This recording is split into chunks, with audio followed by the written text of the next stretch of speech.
episode 1,412. What did you say? 7,412. It's all the same after about 40. After about 40, no one's counting anymore. Honestly, I don't even know why there's numbers. My first episode ever, I think, was 196. Wow. So you've got to be at least in the, 400s? I think so. LopezRadio.com will tell you where you're at. I have no idea what I might even stop numbering things. Does it even matter anymore? Can you start using Roman numerals instead? Just start from the bottom and like work up? No, just figure out what 400 and whatever we're on is. Yeah. And then just start doing Roman numerals. I suppose I could. That might work. Welcome to Lopez people? Radio, episode number LXVI.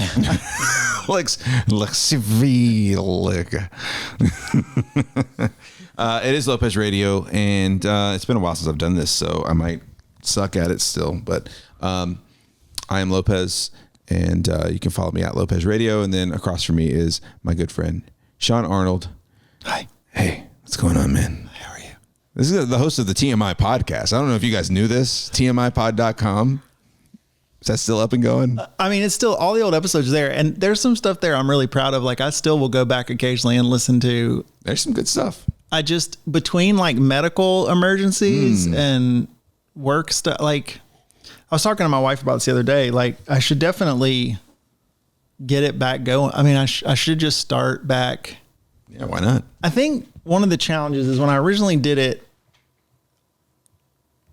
there were people and it was sort of exploring the they of it, like how did they get where they're going and right. That sort of stuff. I wonder if I kicked it back up, if I didn't maybe create a little more focus around it. But what's a focus on? Well, focus. I would like to focus. What to focus on, though, is like the problem. That's what I've always had the problem with this podcast. So I've kind of been upset. Well, that's the thing. So I think if I made the decision to do it, I mean, not that there's a huge audience or anything for it, but it would limit. Because I think if it were just me, what I would shift it to is around either leadership. So I've sort of been obsessed with that for the last couple of years. Like, oh no, like leadership. We have a malfunction. Like leadership. That's why I replaced those, by the way. They still work great, but like they sound wonderful. Yeah. But this other stuff is falling apart. I broke headphones. Sorry. Anyway, leadership. But it's like, who wants to listen to that? Or really focusing on how'd you get where you are, and the idea of, and it's sort of putting a business bent on it where, for me, it would be like mining for traits. Yeah. Like successful people, right? Is there some common DNA? Right. Right. The leader's path. Yeah. Or if it's not even a leader, like just if they're not particularly leading, but if they've done well, can you start to, I have an idea about what those characteristics are, but it would be interesting to either confirm that through the conversation or to go, oh, I didn't consider, like, there are definitely things that I think about that I feel like you really have to be successful.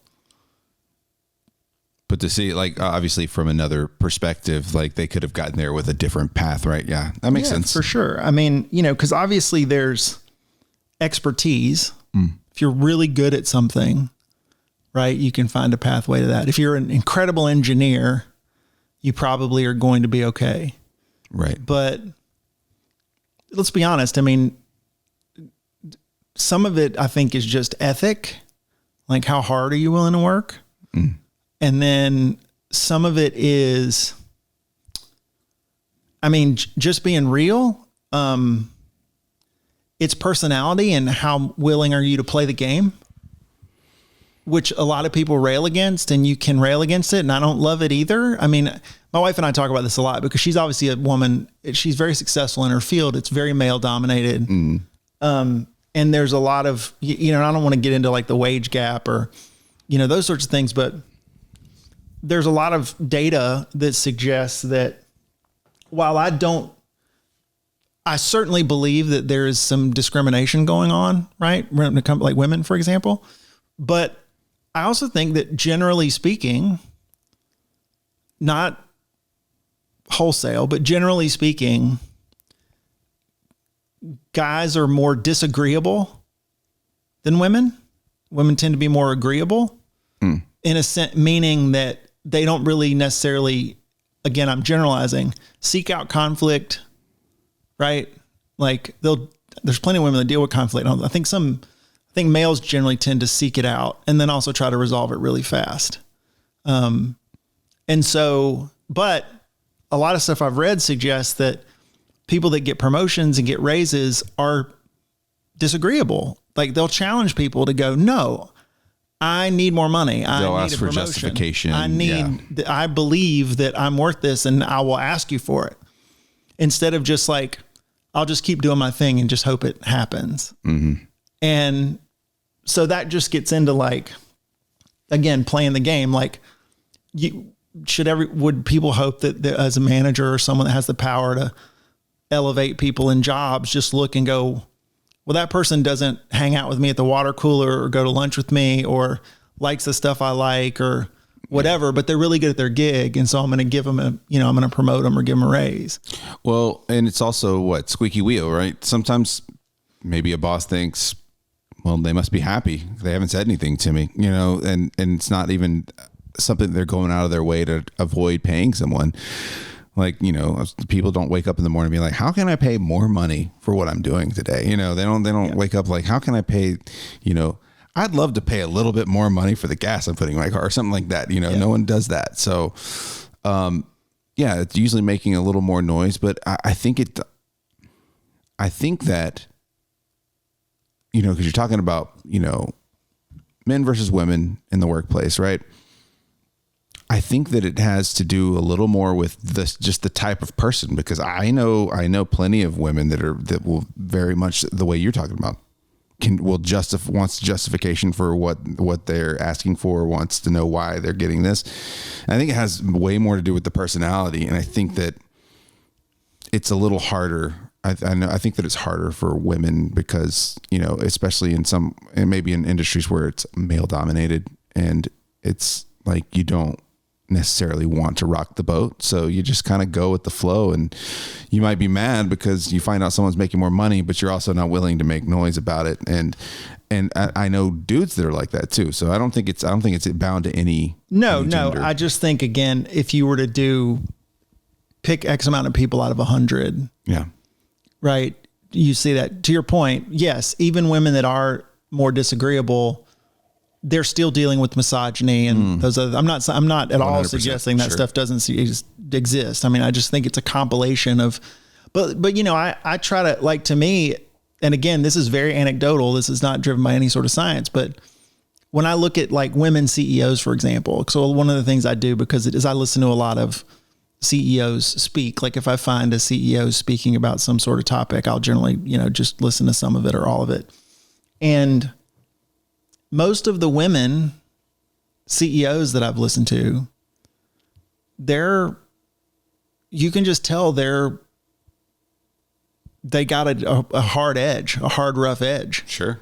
You have to, like, I feel like at a certain level, right? Yeah. Because you are the person steering the ship, right? But to your point, I think that's one of the things that helps overcome, because I've seen men that don't have that, but are probably have gained advantage by the fact that they're a man, and they don't have to have that super hard edge to where people automatically assume, for example, they're weak or they can't deal with conflict or they can't make hard decisions. There's certain levels of being a dude. Like there's certain levels of justification that I don't have to do that I think a lot of women have to do. I talked to my wife a lot about that, because she's very much a person that's like very sensitive to the fact that there's misogyny threaded throughout a lot of things. Right.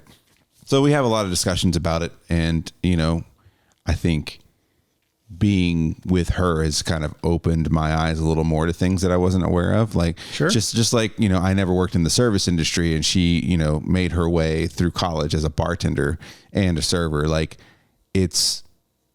I've gotten so much insight on that I didn't have before. Like, oh, well, I never thought about, how much I was tipping. I was always tipped. I was never an asshole, but like, I was like, oh, okay. I definitely should make sure that this person's taken care of. Like when you go out with a big group of people, like making sure like we've definitely doubled back to double check that everybody put stuff down, because you want to make sure the person's taken care of, especially if they were good, So yeah, same. I mean, obviously being married and having a partner where you can talk about those things openly, same thing. Yeah. And, and like same thing for me, like with having a wife who's Jewish and just not understanding, me growing up in a Christian, Southern white, there's not a ton of hardship as far as how the world views you. Different experience, right? For sure. And then like, I just remember one of the first times it was kind of crazy, and you don't think about, to me, like there are just little things in life.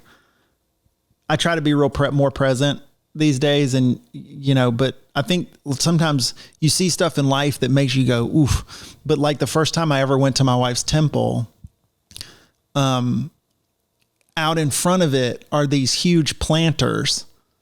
So like maybe 30 yards back from the entrance to the temple, there are these big concrete planters, and they're probably as big around as like a large truck tire, for example. And there's flowers and stuff in there. And I just made a comment about like, those are pretty or decorative or whatever. And she goes, well, you know what those are there for? And I was like, what? And she goes, that's so someone can't drive a bomb into the front doors of the, like, like they're there for, they look nice, but they're like the pylons in front of a store. So you can't drive a car into a store. The purpose is so someone can't blow up the temple, because people will try to do that. Yeah. And it's just like, they're like the big red target balls. The balls are out there to look like targets, but like, for target, but they're so people can't drive a car through the And it's door. like, I never grew up in a place where I had to worry about anybody blowing up the Baptist church. Yeah. You know what I mean? Like that wasn't a thing. Sure. Right. And just then you start thinking about, oh man, like there are so many things that people have to deal with that just weren't in my sphere, whether it's a different religion or a different gender or a different lifestyle or a different like race, pick your like kind of clothes you like. I mean, how many tattoos you have, like pick your poison. Right. Yeah. So that's just kind of that's weird, but yeah, the gaining perspective through someone else's experience. I don't think we do that enough. Like, I think if you put yourself in other people's shoes more often, especially if it's something very different than you, it does help, sort of, it helps you gain some perspective on what that's like for someone else. Traveling does wonders, right? Like, I mean, I remember being, I think I was 21 or 22 last time I went to Peru, and being like, whoa, this is poverty. Like, you see real poverty, not like, just here and there, someone that might be, panhandling. I mean, it's just like streets and streets of poverty if you walk around. Right. And you're like, wow. So, and even seeing, folks that might be panhandling here in the United States, like you don't see a ton of kids usually involved. Every now and then you might see a family or something like that, but just to see kids wandering around by themselves, trying to figure it out. Not even sure if they've got parents. They might not, like just trying to figure it out. They're just walking up to anybody, asking if they can help, it's different just to get that perspective, or even just to go somewhere, even if you're not talking about poverty, just even going somewhere else and just getting whatever the culture. They're going to Spain and you're like, okay, they view this way. I know I don't think we've even had a podcast together since you guys went to South America. Yeah. I was going to say, so in Bogota, we were in Colombia last year, and we saw this, and Bogota is a beautiful city. And it's a modern city in certain parts. But yeah, like we were staying in what I would think is kind of the equivalent of the financial district, and a little more of the higher end retail district. So definitely a nicer part. And Bogota is humongous just from like, I've got some pictures. Like if you look at like a US city, like if you look at like when we went up to Montserrat and looked down, the city is just stacked. Yeah. And it's packed. I mean, every square foot of everywhere is taken up by something. But yeah, there were little kids that were, either selling gum or, you know, stuff like that, or just straight up panhandling. But here's the difference. And this isn't, you can do, but in one scenario, there was a little kid that kept coming over to us when we would leave the hotel, and we kind of watched her, and there were other kids that I assume are her brothers or sisters. And there was a woman who was an adult that was with them. And then as an American, you start thinking, maybe cynically so, like this little cottage industry thing, like you run the kids out or whatever. And, you know, Holly's Spanish is pretty good. So she started talking to the girl, and they were just like food. And we bought them food because there was a bunch of In-N-Out type places. You know, we went in and bought like some sandwiches, and they were just over the moon. Like there was not, it really was like it was genuinely food. Yeah. Like, they were like food, like this is amazing. Like they were so excited that, you know, somebody got them food. It wasn't just like, no, I want money. Like, why are you trying to give me food? Mm-hmm. You know what I mean? Or whatever. And so then you feel better about your decision, I guess, maybe to help, but then it's just sad because, you know, and that wasn't, you know, it wasn't like it was rife with that kind of stuff, but we definitely saw it. But, you know, for me, like what you saw, mine was living conditions. So when I went to the Bahamas when I was 18, and we took a shuttle we were staying on one of those resorts where like you know, once you're in the resort, you might as well be in Atlantis or something like that. Yeah. You might as well be in Vegas, or, you know, it's like, it's so modern and so Western and all that.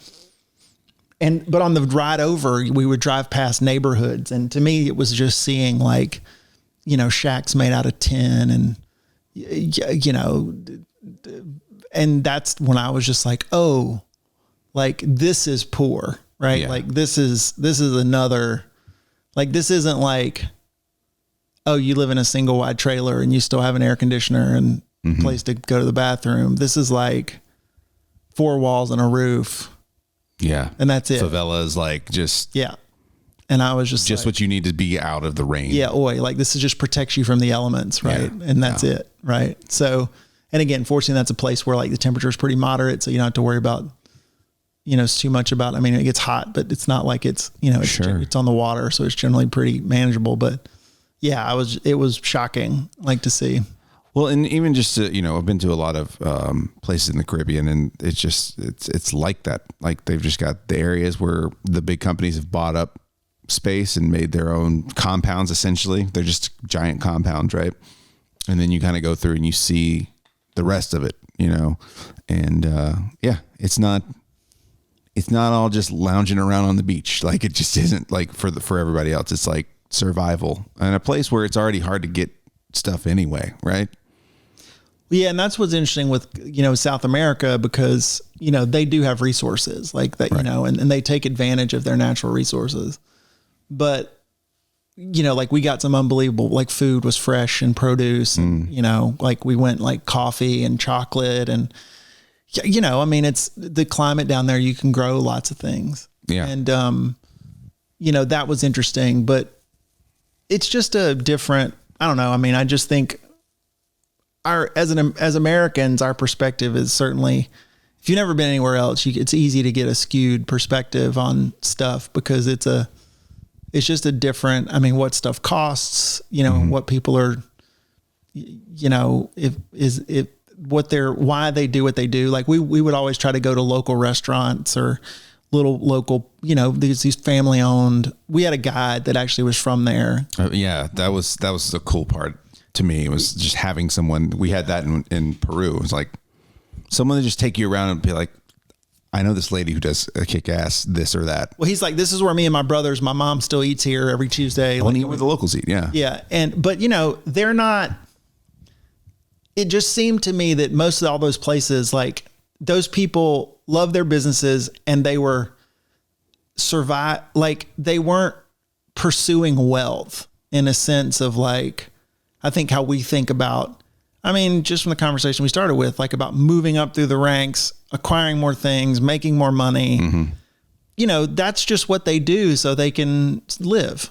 Yeah. But they're fine with it. And they're fine with it. Yeah. Because they don't have that same mentality. And you talk to people here in the United States, and like they have plenty of opinion on stuff, and I would say could be some of the most opinionated people that have never gone anywhere. Like, and even if they do, and you talk to them about, oh, how was your vacation? Oh, we never left a resort. You know, it's like, oh, okay, well, then you didn't really. So I like leaving the resort if it's, you know, obviously if it's safe, you know, but, you know, it's one of the things where like, I want to see why I'm actually in that country. Like I can get, you know, I can get Margaritaville anywhere, right? You know, I don't need to have Margaritaville in the Bahamas. I want to go and have actual food made by someone who likes the food they make, and it's actually liked by the locals and stuff like that. Well, we talked about this a little bit over lunch. Like, this is something I'm trying to be better at, is just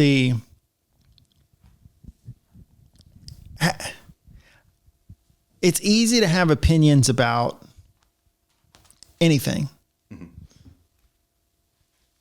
But I think sometimes we snap form an opinion and you're basing your opinion on so little information. Like, you don't know anything about it. You don't know any people that are like the thing I have an opinion about. You don't know a lot of data. Maybe you just saw one headline or one article, which, you know, these days may or may not even be true, right? Like, we don't even know if that stuff is real or not. And I just see people I'll give you a great example that I've just seen lately that so Reed Hastings is the guy that founded Netflix, right? Reed Hastings is worth $6 or $7 billion. He gave $7 million to a PAC associated with Kamala Harris's campaign for president. And I just see people on social media start talking about boycotting Netflix. And the headlines are like, Netflix gives $7 million to Kamala Harris. And I'm like, no.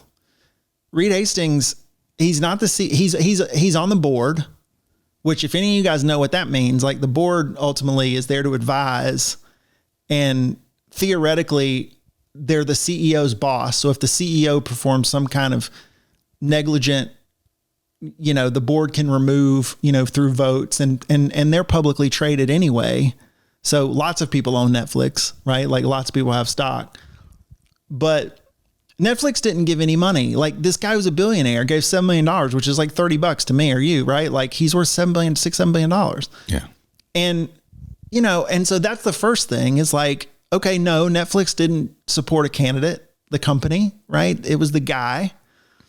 And I'm sure if you check on Netflix's employee board, there's probably plenty of conservatives, right, on there, sure, right? But that just becomes a thing. And so people are now running on bad information. They're talking about boycotting Netflix and all this stuff. And like, Netflix hasn't actually done anything. And then the second thing is, someone posted, you know, when you can look up a stock price and it shows like, and you can change it out like to a month, a year, 6 years, you know, max, you know, you can if you look at a stock, you can see, sure. They grabbed like the last 30 days of Netflix and the post literally said actions/consequences. Oh, and God. Netflix stock was down. So Netflix is trading at $600 and something a share. Mm-hmm. It was down $2. Oh. It was like 0.4%. Gasp. And because it was just red, and this graph looks like for the last 30, if you look at Netflix's like last 5 years, the last two hours. If you look at the last 6 months, it's up 11%. Sure. Right. Which is insane. If you own Netflix stock, you're incredibly happy, because 11% in 6 months is nuts. If you get 6, 7, 8% in the regular market, like my financial advisor that manages our money, that's what he's shooting for, is 8%. If you can get 8% in a funded thing, you're killing the game. Right. And it's just, and again, so now you've got bad information causes an action or an opinion, which then begets worse information, because those people start putting stuff out that they think, but they're not smart enough to recognize that, like, anybody that knows how to read like a stock graph goes, the last 30 days of any stock doesn't mean a ton. Now, if it like was a mega crash, like it had come, you know what I mean? Something crazy had happened, you know, like COVID and airlines, you know, right? It loses like 60% of its value in like 4 days or something, like, yeah. Okay. But they're counting on the fact that most people just see the screenshot that was taken. Yeah. And there's like, oh, looky there. Yeah. That's why you don't donate to the person I don't like. But like, that's just what bugs me, because it's like, people do this. It's like, you don't know anything at all about what you're talking about. Nothing like you, and you haven't even tried. You haven't even made an effort to learn more about. So it goes back to what I said is like, I think the more you can learn about anything you don't like or disagree with or whatever, I just think it tends to soften your opinion. Like I've always said, it's hard to hate what you know. Like, you know, we talk about LGBTQ, right? Is most of the people I know from where I grew up in the South or relatives of mine, they all are pretty homophobic and none of them know any gay people. Right. And it's like, well, how do you, right? It's like, how do you have a basis on to even throw like a judgment? On what? Yeah. Right. Like, cause then anytime you meet anyone, that's why I love these, whenever people do documentaries or stuff and they bring people together from very adverse circumstances, you always see them soften towards one another because it's a human being. And I think deep down we recognize, like, people don't remember that we're all just people trying to make it in the world. When Holly went to Israel 2 times ago, you know, that was one of the things. She goes, you'd be amazed if you go to Jerusalem, like what all's going on over there and how everybody feels about it and all that sort of stuff. But if you just go down to the market and there's kiosks, it's like there's an Israeli and then there's an Arab and there's an Israeli and an Arab. And when one of them needs ice or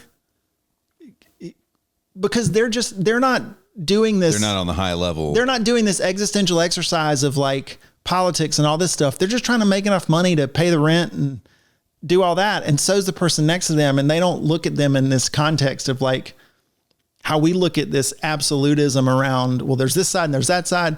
They're just humans and they know the person that works next to them every day. And they know they've just got kids and they may not have the same religious beliefs, but they don't hate each other. They're not trying to kill each other. They're just trying to survive. You know, that's funny too. Cause I've been kind of on ever since I kind of was in this world history class, I've kind of been on a nonfiction kind of bender on Islamic history. So reading about different eras, different people, Tamerlane, Saladin. And at the beginning of the Saladin book I was reading, I think John Mann is the author of this one. They were talking about how outwardly the politics and, whoever was in charge would lay out how they feel about the other side or non-Muslims or Sunni versus Shiite Muslims. Right. But when you go down to actual people that are living day to day in the city, none of them really cared about it. Like they might have their opinions and their preconceived notions about those folks, but it almost always, like you said, softened when it came to the people they had to interact with. Like maybe it was a baker that was a Shiite Muslim, right? And then they had a Sunni Muslim that was like a supplier for something they needed. And they've just built a relationship with these people. So they stopped seeing that. And while they still might have those feelings toward the other side, they were able to coexist and ultimately find like really come together on their similarities more than their differences. Right. But when you're talking about keeping an entire city, ruling an entire city in that time period as a sultan or a king or something like that, you had to speak in absolutes. So everything you read in history books, the only people having history written about them were the kings and the sultans and stuff like that. So everything was in such absolutes. But when you actually went down to the base level, nobody really cared as much as it seemed like they did. Which brings us to the ultimate human trait. If you can make money off one another, nothing else matters. Right. Pretty much. Like you will forgive a lot of your own things. Just like, well, I don't necessarily like this person's whatever, but they sell me this for a really good price. And I need, right. Like they have the best damn, falafel in town. Like I always laugh at people that take these like absolute positions, especially about stuff like that. But like if a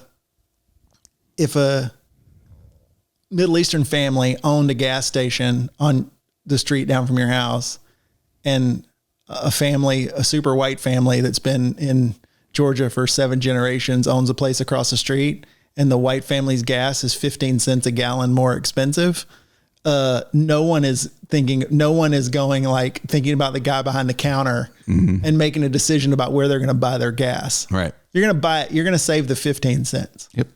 Right. If all things are equal, maybe that, and you know that, maybe that's a thing. But at the end of the day, right, that's what I mean. It's just like, it's easy to sort of, and it's also easy to have an opinion about something of which you have absolutely no, like that to me is the big thing about politics and why it's, I guess, fun for some people to go back and forth about it, because you literally you don't have to influence, but I'm saying you have nothing to do with this. Sure.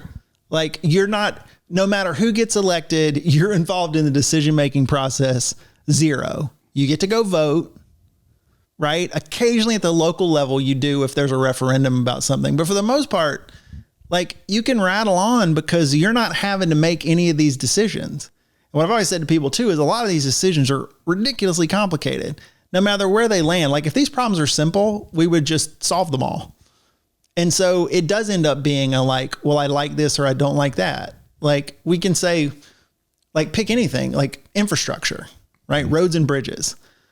We need to invest in infrastructure. We need to have better roads and bridges. How you get there, you know, there's definitely different opinions. The government should pay for it all. Private sector should pay for it all, some hybrid. But the average human you have no influence in that space. You don't do whatever. But just because if you're a conservative and Joe Biden passes an infrastructure bill to try to, which he did, you know, to try to fix roads and bridges, you just decide, well, I hate that guy. So I'm going to hate this. I don't want to have a conversation about whether or not our roads stink. Yeah. Or our bridges are dangerous or whatever. I'm just going to now stop making sense. Yeah. But you know what? If you owned a trucking company and you were having to pay X amount of dollars every year to fix your trucks because they hit potholes and blow the axles out, or it's impeding your ability to get stuff to people on time that pay you, right? Then all of a sudden it becomes a whole different ballgame. Need better roads. Right. Yeah.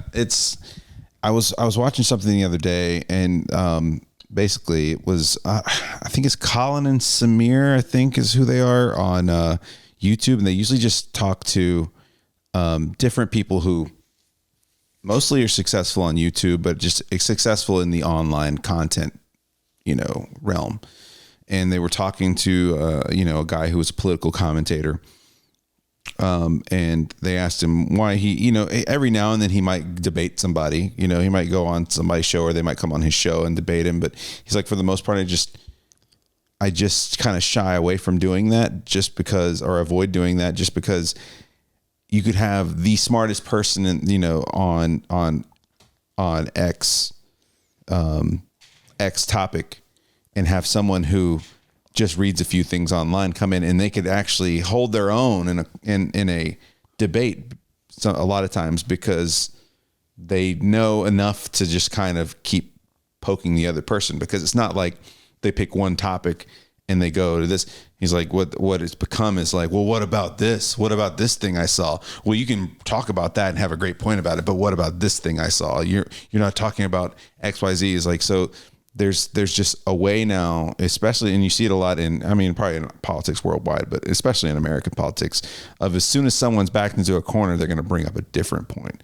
They don't have anything past the headline. They don't have anything past the, you know, the infographic they may have seen. And it just becomes this thing of like, you're going in a circle and no one's actually discussing anything.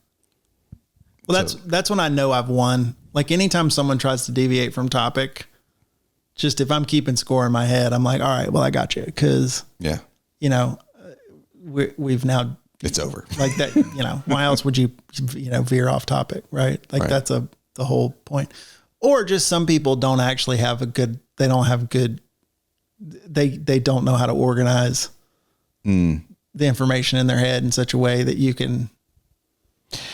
It's an interesting time to be alive and paying attention to that stuff, because I feel like, and I'm not picking a side on this, but I feel like never in my life have I seen so many people that were like not informed be very sure about what they're talking about. Yeah. It's called Dunning-Kruger.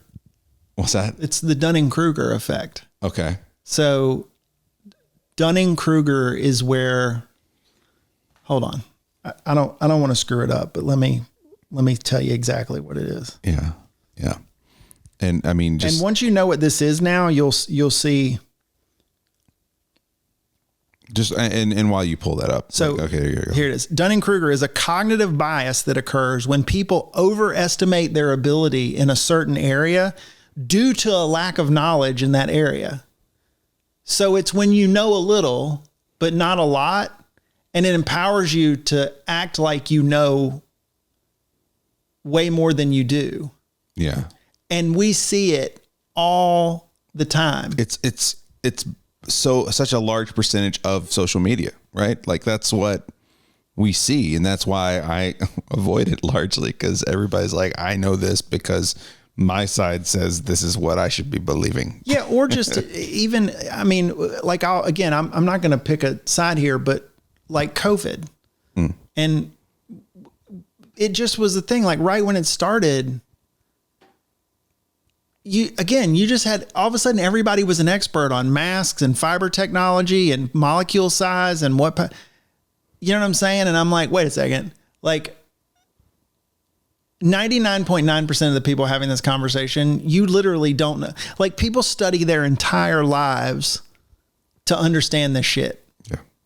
Right. Like a virologist or something, like, right? You didn't get your biochemistry PhD on Google for the last 2 weeks. Yeah. Right. And again, I understand why people, but that's the thing is, and this is where they start from conclusion and work backwards when you should start from analysis and work forward to conclusion. Right. They've already decided, and maybe it's political, maybe it's just their instinct or whatever, that I don't want to wear a mask or I don't want to take the vaccine. Let me find the things. And they start working backwards. Right.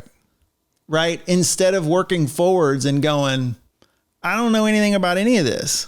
And I agree. And this is the thing, because we found out a lot of the suppositions and the things that were put forward actually ended up not being correct or didn't work or whatever. But that's why people have to go through that process, right? Like the smart people have to go through an extensive process to figure out what's right and wrong. And that's where I think people also screw up, because this is another, I don't know if there's a scientific name for this, but like, let's say just people that like the CDC releases a thing right when it all happens and says, we should all do this. And people go, I don't want to do that. I think that's bullshit. And then 3 years later, some science that they finally go, you know what? We shouldn't have done that, or it didn't actually help.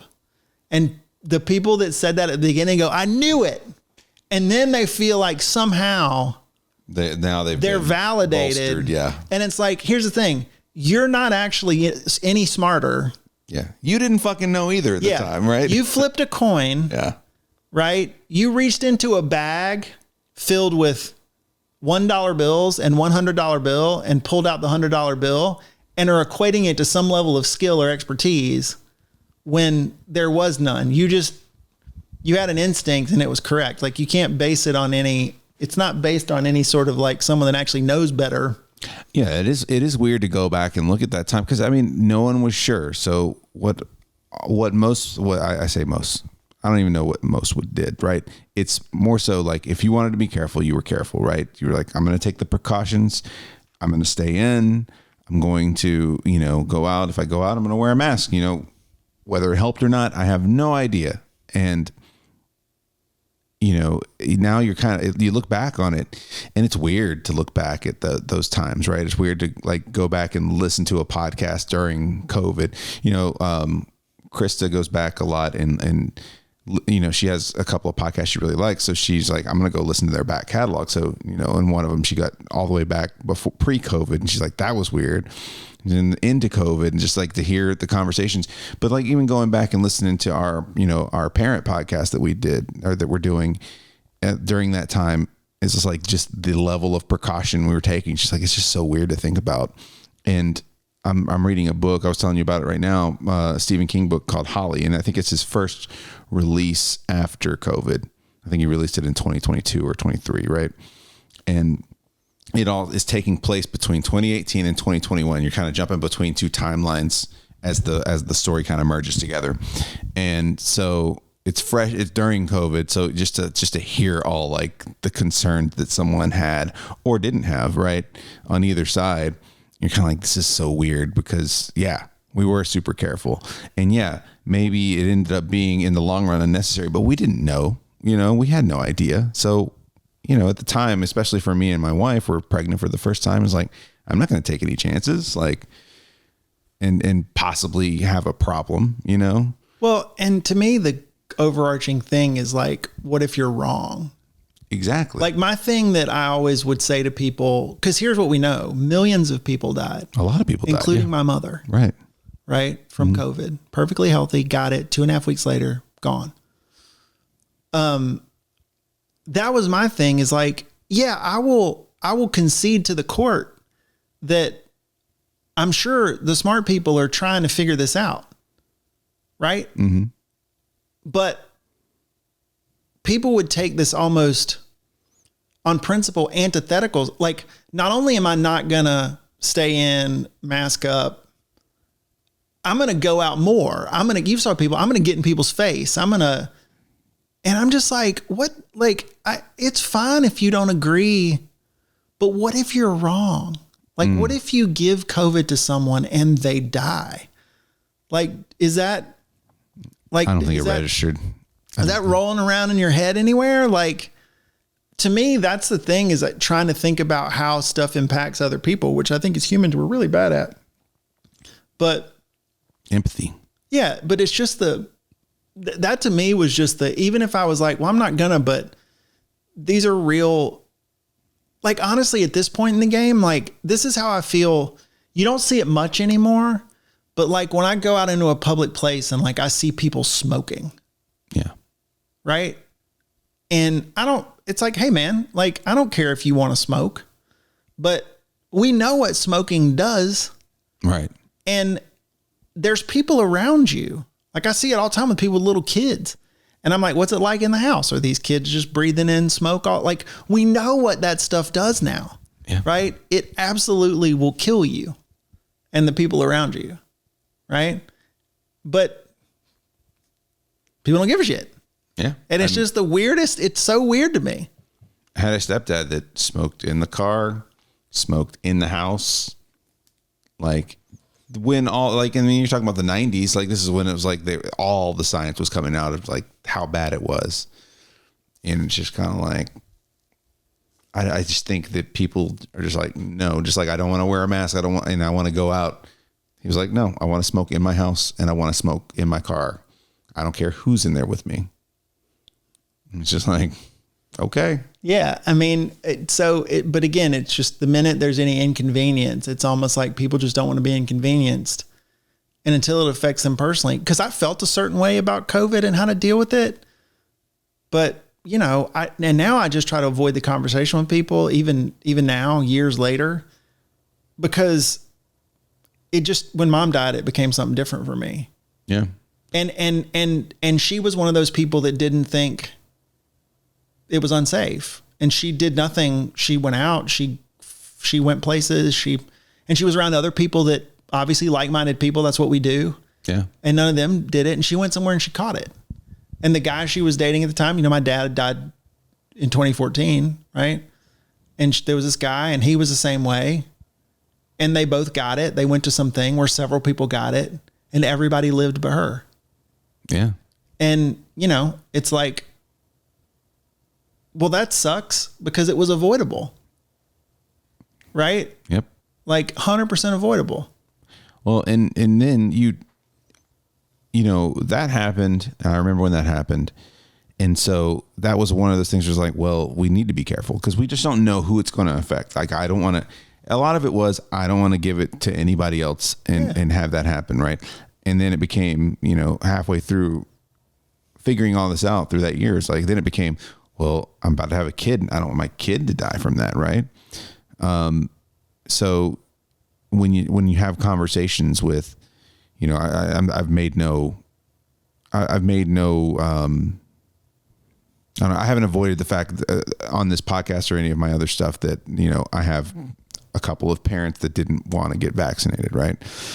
And it's kind of like, man, like, I would say I know people that have lost people, and they would be like, well, you know, are we sure it's, you know, this or that? And like, just all the misinformation out there is like, I don't know where it came from, but like, you know, people dying of COVID, and then, you know, being like, did they really die of COVID, or they just were so many people there that they just kind of labeled it that, and they were really suffering from something else. It's like, bro, I'm pretty sure, like, and one of these people I'm talking about lost people on her side of the family. And I'm like, yeah, I mean, we don't know if it was really that. She was always kind of in bad health. And like, shut up. Like, I walked in a hospital. Yeah.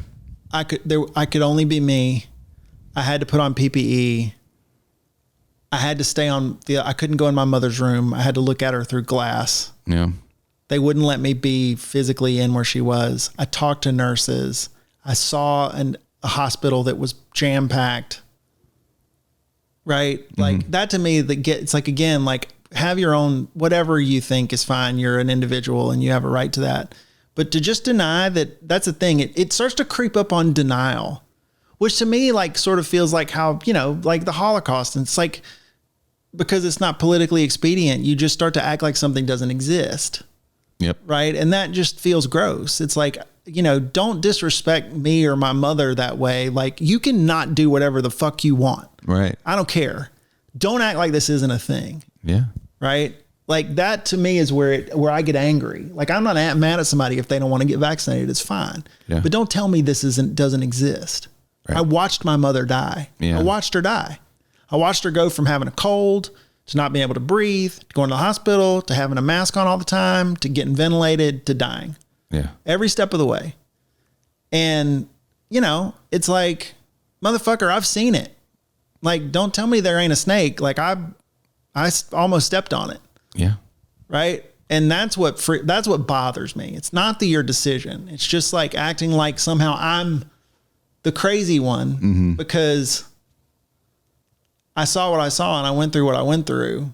And then I don't want to do that to someone else or to myself or my family. And so I start doing stuff, and you're going to look at me weird because I got a mask on when I'm out in the gas station, or like, fuck off, man. Like, yeah, it's just the level of denial. Like you said, denial.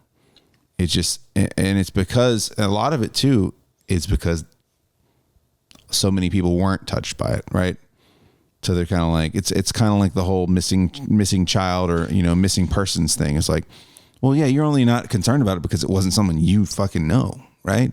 Yeah. You're not concerned. You're like, it doesn't change the fact that people go missing all the time. Like, it happened to this person. Like, yeah, well, that's where, you know, we don't live we live in a different place. Can't happen here. Yeah. I mean, but there's so many things we see this with.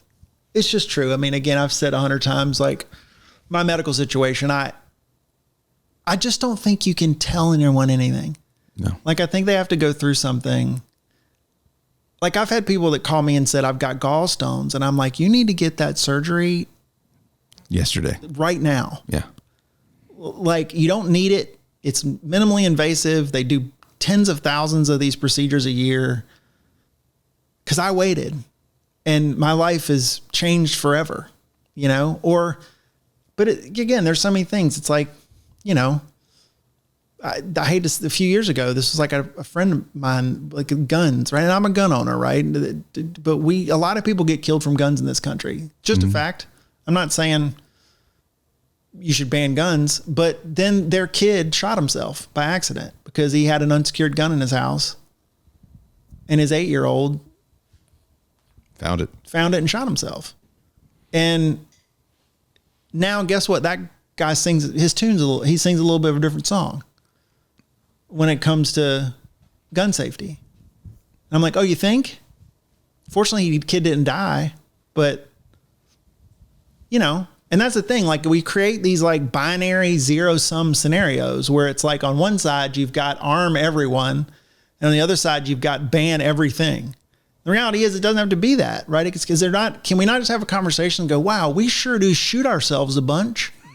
Yeah. Compared to the rest of the world. Right. We shoot ourselves a lot. Can we talk about that? And maybe, is there a plan where we could shoot each other less? Like, but you can't even start to breach the conversation without somebody assuming that I want to take something away from you. My freedom. It's like, dude, I just would like for us to not shoot each other as often. Is there a better fucking way? Basically, like, could we get better at that? Like, but you can't. Like, it's so polarizing at this point that you just can't.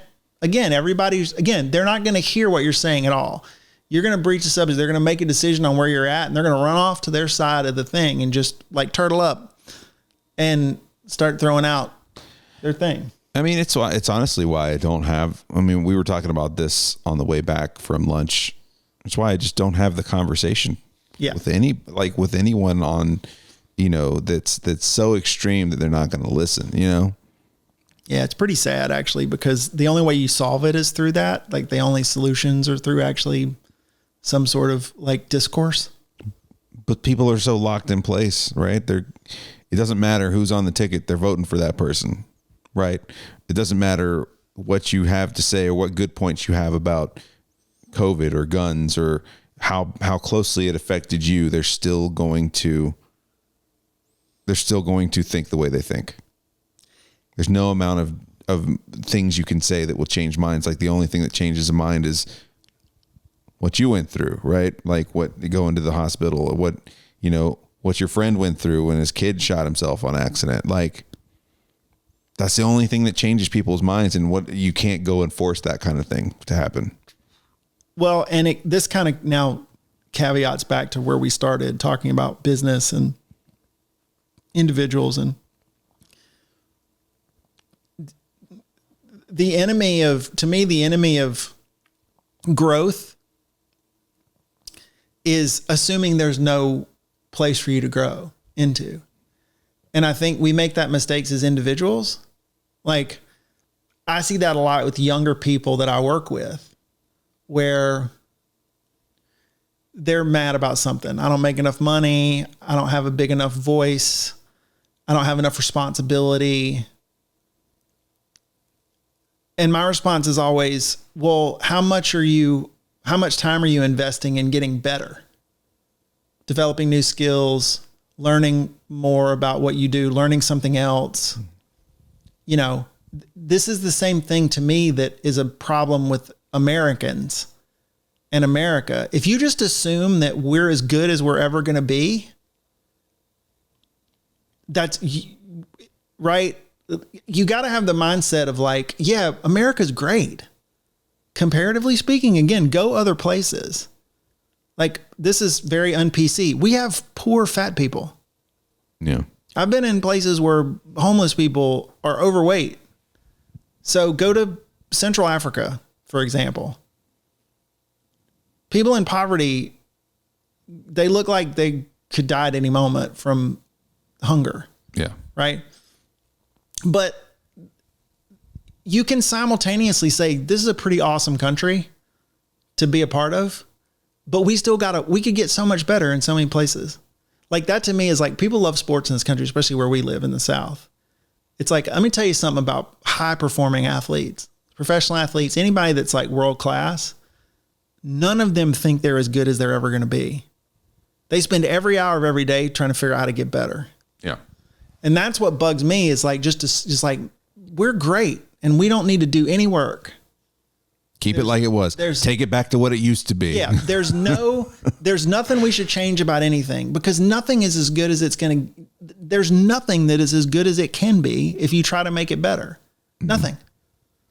And to me, that's just a toxic mentality, whether it's in your professional life or if you think about the country. Like, if you just start believing that you're as good as you're ever going to be at something, well, where you're at is where you'll always be. There'll never be better.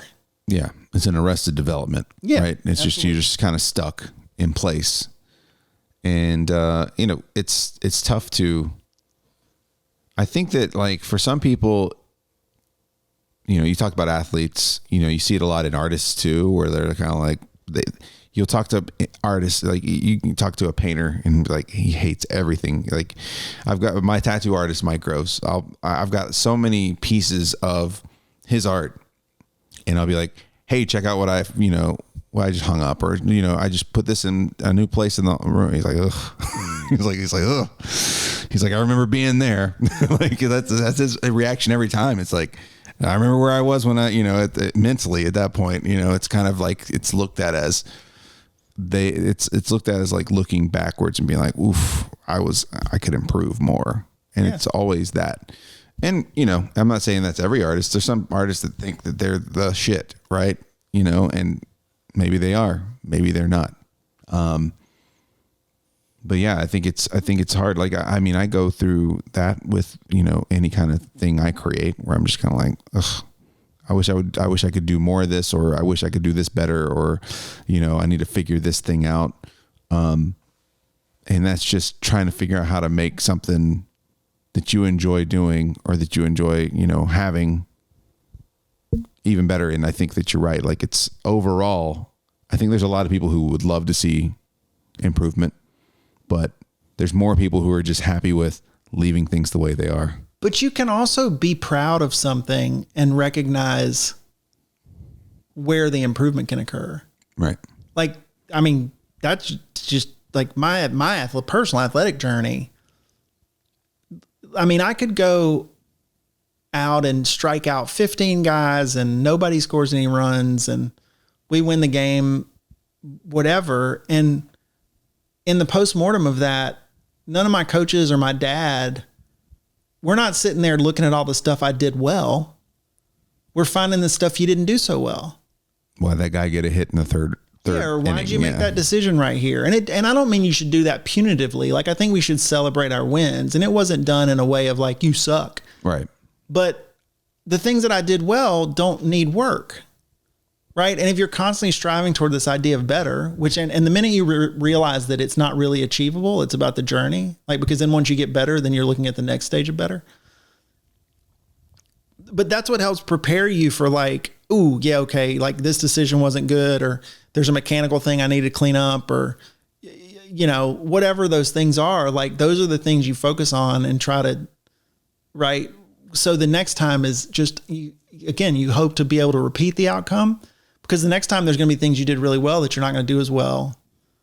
And you're just trying to incrementally make progress, right, which is what you see with artists, right? It's just like, whether it's through technique or inspiration or whatever, like your buddy, it's like, well, my technique's different now, or I've learned more things since then, or I've been inspired by other stuff, or now I see that and realize that I've got a different vision of how that would be now because I've grown and I've gotten better. Mm-hmm. But I'm sure he's not proud. Sure. Of what he, and you can't look at what you did. I think it's hard when you're the creator. I'm the same way. It's like, I hear podcasts, stuff I did, and go, wow, there's a lot of stuff I could have done better, but I'm proud that I did it. A lot of people don't even do it. And some people will listen to it and won't see all those flaws because they're not evaluating it that way. Mm-hmm. And if they listen to it and enjoy it, then that's all I was really after in the first place. Right. You hear that from a lot of writers, like, too. That's, that are giving, just tips and pointers about, to people who want to write. And it's like, well, the work is the work. Just do the work, and, without concern of, can I get this published? Can I do, like, if you don't put the work into it, then it's not going to matter if it gets published or not, because it's not going to be complete, or it's not going to be the thing you want it to be. Just like not creating things to appease an audience, right? You want to create the things that matter to you, and then let the audience find that. Well, this is the same thing with work. Like, and if someone, a boss or somebody asks you for a deliverable, write this for me, do this analysis for me, whatever, make X and give it to me. And it's like half done, or there's tons of errors, and it just looks like you didn't actually care about the quality of what you produced. You just were trying to get it done. That's not how, again, I think successful people operate. Like, I think successful people are constantly going, and not that it has to be perfect, but you got to look like, you know what I mean? Like, it mattered to you what you put out there. Right. Which is why I am sensitive again for me. And you're like this too. And it's our background, but like, to me, there's little things I can't control, like sound, right? Like how something sounds. I'm just real anal about that because it's something I can control and I can make sure it's right. Yeah. You know, what I say might be janky. My, you know, how I do the thing, how I move through a conversation, that might be weird. And I may go, ooh, I need to clean that up. Or for me, it's like verbal crutches. I've done it a million times here. I think about it now when I say like, or, you know, those are my two big verbal crutches. But I can look and go, okay, well, at least I'm going to make sure that it sounds correct, that the volumes are right, you know, and I'm going to make sure that's correct before I go and like put it out there. It's just having some pride to me. And like anytime you have to produce anything, whether it's for work, for yourself, for your kid, for your parent, for your spouse, it's like, just care about what you're doing. Like give it like an actual real effort. It goes a long way. Right. But you can just tell people that don't, like they're just going through them. It doesn't matter to them whether something's good or not. Yeah. We were kind of discussing when I got here earlier about, you know, you were asking me how school's going. I mean, I think since the last time I recorded, even I'm back, you know, trying to upgrade my degree a little bit and just being middle age and back in school is so different than being fresh out of high school or even early 20s and in school, right? You know, you've got so much more insight, experience, and you just you're there for a different reason now than you were before. Like, I think it was a little more, usually coming out of high school and in your early 20s, it's a little more expected, right? Like that's the logical next step, college, right? Whereas this is a choice to go back at a later period in my life and just to see how different things, I don't even know if it's how different things are or how different things just seem because you're just in a different headspace. So you're seeing, you're among, and this is all online for me. So you're among all these people, because just about every online course is going to have you do some sort of introduction at the very beginning, right? Just so you can introduce yourself to mostly the teacher, but so other people, if they're interested, can see. And I go through and I read those and I'm just kind of like, wow, you can just tell by what they're writing about, what's important to them at this time. Like, okay, clearly this person is young, but then you read one and you're like, this person's probably like 30s, 40s, you know, you can tell just by what's important to them at this time. And it's just different. You know, you said you had a friend that teaches, and he's just, it's just kind of like the mind blowing concept of just not even being able to grammatically put things together and make points. And it's amazing. And I've seen the same things in the discussions online. Well, he even said, but these days he goes, I'm amazed because you don't even care enough to just cheat. Like you could go get ChatGPT to like just put in your terrible writing random thoughts and just let the computer clean it up for you. Yeah. But like they don't even care enough to even like cheat and try to like use tools available to you to whatever. Feign making it. Yeah, look it just good, comes right? flying in. But what's interesting too is like even in that scenario, I'm not back in school, but I work with the university I went to quite a bit with the business students there on entrepreneurship stuff. And one of the things I do is judge like a pitch competition. So it's kind of like Shark Tank, but it's with these fictional, like they're charged with coming up with the product and putting a executive summary together and a business plan and a financial model and all that sort of stuff. And what's also interesting that I think we all can be better at, including myself, is like what I've always found is like, number one, I listen to them go through their pitches and I think, wow, you guys don't know shit. Mm-hmm. Like you don't know anything about anything, right? You have so much to learn, right? And it's a lack of experience. Sure. Right. But on the other hand, the reason I like doing it is number one, I always feel very energized because they've got a lot of you know what I mean? Like they're young and they usually come at stuff pretty energetically, but also sometimes they have ideas that at first blush may seem really out there, but the more you think about it, you go, you know what? Like there's something there because you're not impeded by experience. Right. Meaning you're not overthinking it. Yeah. At a point, you'll get to a point where you're like, well, that's ridiculous because nobody does that, or that's not how you do that. You'll dismiss it. When you don't, and you're like, yeah, that's stupid. But when you don't know any better and you just go, well, why not? I used to get this in the music thing a lot, right? Because I'm not classically trained as a musician. I'm self-taught guitar player. Like I don't really know, I can't read music. I don't really know. I know some stuff over the years, but one of the guys that I played music with was a music school, went to college for music. You know what I mean? Like could tell you like every chord structure and I would just be noodling around and go, I've got an idea. And I would just play this thing. And he's like, that's what's interesting because what you just did breaks a bunch of rules, as I'm doing the air quotes, like things that a music person would tell you that you can't do that. You can't go from this chord to that chord, or you can't. Yeah. You can't progress in that way. You can't. Yeah. But it sounds fine. Like for whatever reason, it's one of these anomalous things that breaks the rule and it's okay. And I would never write that because I've got these things hardwired into my operating system now that say you can't do that. Right. And you're not thinking about rules. You're just making sounds and going, does it sound okay? Right. And so for me, that's what, but again, I think our instinct as humans is to go, well, wow. And this is true for managers make this mistake. It's like, well, they're 25 and they don't know anything. So therefore I'm just going to assume everything they say has no value. And that's a bad way to be, right? It's like you go, hey, you know what? Maybe a lot of it doesn't. But this one part did. Yeah, but maybe this, okay, well let's talk about that, right? Maybe there's something here that I didn't consider. And that's just, I think, about being more open as a human. And again, not feeling like everything is like, I just think like everything in life now, we've gotten to this point where everything's combat and you have to win.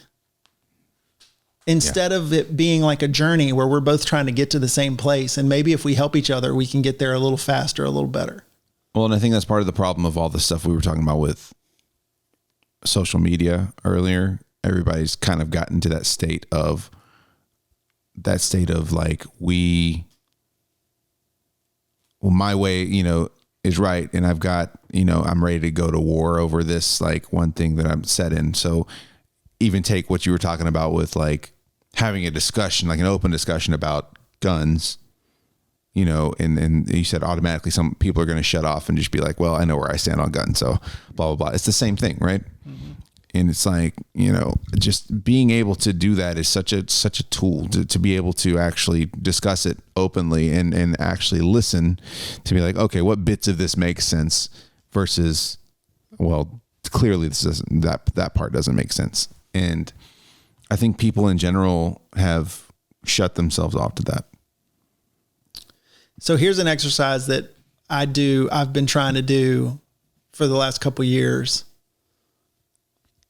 The next time you find yourself engaging in one of those kinds of conversations, only ask questions for the first 10 minutes. So play a game with yourself. You're not allowed to make statements. All you can do is probe and ask questions about what the other person's saying. And you'd be amazed because number one, this is what happens, right? You start and people start to put their put their foot in the ground, and now everyone's defenses are up and you're in this sort of fight, right? And people's instincts is to put their hands up, right? When they're in a fight.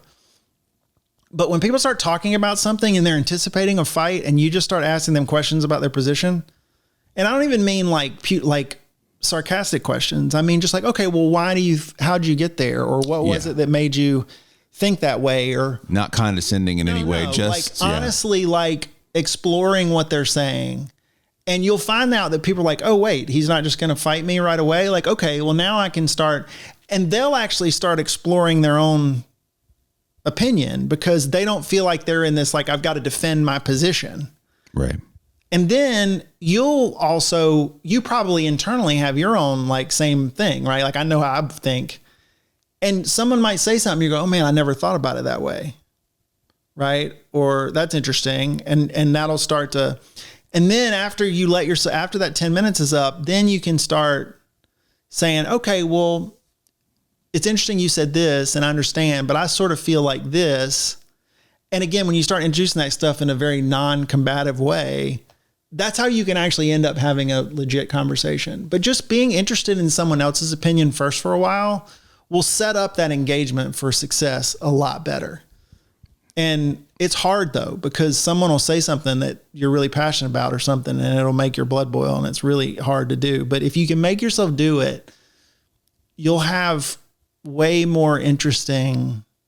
And here's the other thing I'll tell you is it'll mostly just help you, because 9 times out of 10, the minute you start talking about whatever, they're just going to turn into the dickhead they would have turned into if you'd have started at the very beginning. Yeah. But it at least gives you a chance to grow. And all we can really do is, and honestly too, it gives you better data and for a future conversation with somebody else. Yeah. Well, and that's what I've always told, that's something I learned much later than I wish I had, but like, it's what I've always told people when it comes to, if you're going to engage, just take them a couple steps past what their initial point is and see how far they can go. It's the same thing. Take them a couple steps past that and see. I mean, I always call it the, and I used to love doing this to people when I was younger, but like if someone's telling like a terrible story or like, something that's clearly bullshit, I call it the, and then what happened story. Yeah. Or the and then what happened game. Like, well, what happened after that? Yeah. That's the only thing you keep asking them. Like, well, what happened after that? Yeah. And people just eventually just lose steam because it's bullshit and they got nothing else in the tank. And making stuff up is exhausting. It's very exhausting. Yeah. Yeah. What happened then? Yeah. So all that. Well, Socrates was a fairly smart guy. Mm-hmm. And there's a reason why there's a whole method named after him of just answering questions with questions. Yeah. Right. And, but like I said, man, all you can do ultimately is deal with yourself. Right. And the stuff that's in your control. So like in those scenarios, there's very little. Moving the needle on somebody else is incredibly difficult. It's very hard. And I think, it's one of the original reasons why I liked radio and why I wanted to get into radio and probably part of the reason why I still like live stream and talk about stuff on there is because like, I just want my goal, even from the very, very beginning of like, when anybody ever asked me like, why do you want to do radio? Why do you want to talk on the radio? I just want to just offer my small take on this or that. And it doesn't even have to be serious stuff. Right. But if I can just like, I don't even want to necessarily change people's minds, but like just make them think about it in a slightly different way, just a slightly different way than my goal set. Right. And if I think back far enough on it, I think of, class discussions, even in high school, where I would not even in like an asshole way, but I would want to be the counterpoint to a discussion and just be like, well, you're not thinking about how this affects this person, and just kind of lob those little grenades out there and be like, well, what about so-and-so in this situation? What about their kids? Oh, well, you get that whole stumble back like, oh yeah, I didn't think about that. Well, the ability to play devil's advocate, right, is a skill also that people don't have. And it's very valuable because number one, it'll help you solidify your own position. Like to just go poke holes in this for me, right? Even if you think you agree with me, like I need you to look for the traps. Sure. Right. But it also, again, is that skill that other people do is like just, again, the empathy bit and imagining yourself in the other person's shoes.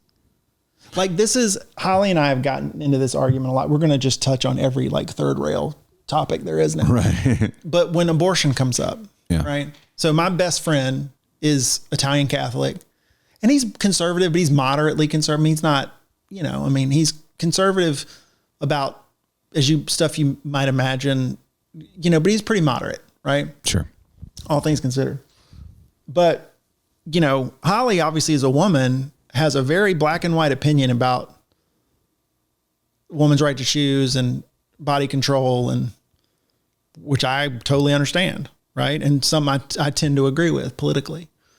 But I told her, I said, but I understand where my buddy is coming from, right? The challenge with that whole debate to me is there's no science, in my opinion, that tells us when life begins.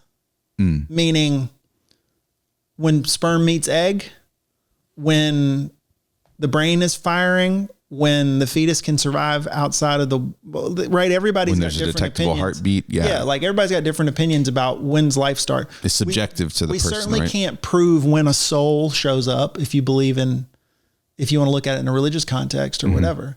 But I told my wife, I was like, got to remember, like, I agree with you. So don't buy my head off. I'm just playing devil's advocate. If you believe that life begins at conception, meaning sperm meets egg, that's a baby, right? We could debate all day long whether that's true or not, but it's not provable. It's not science has said that's it, or it's this, or it's that. If you believe that, then you believe, so if that's true, then abortion of any kind is murder, is the killing of a child, right? Then, to be honest with you, which is what my buddy believes, I understand why he's so morally convicted about abortion. Because his belief structure is structured in such that, like, he really thinks that you're killing a child. I don't, because I don't think that point in the evolution of the biology, it's a human yet. Right. But that's me. I think if all of us said, I think and that's what's funny about this. It's all about degrees. I think with a few outliers, 99.99% of humans, if I said, if your baby's born and he has blonde hair instead of brown, you can kill it. Everyone would go, you fucking crazy? Right? Yeah. Like, no, you can't. That's insane. So as you move backwards, right, it's just where people like put their line in the sand, right, on where that matters. I think we can all agree that murdering children is bad. Sure. When is it children? So all I was saying to Holly is like, as passionate as you are about women's rights and this kind of stuff, someone that believes that's a child, they're just as passionate about their position because of what they're, right? And fortunately or unfortunately, in that particular scenario, there is no, I think, right answer in a sense of like a decided upon answer to that question. Right. And there probably never will be. No.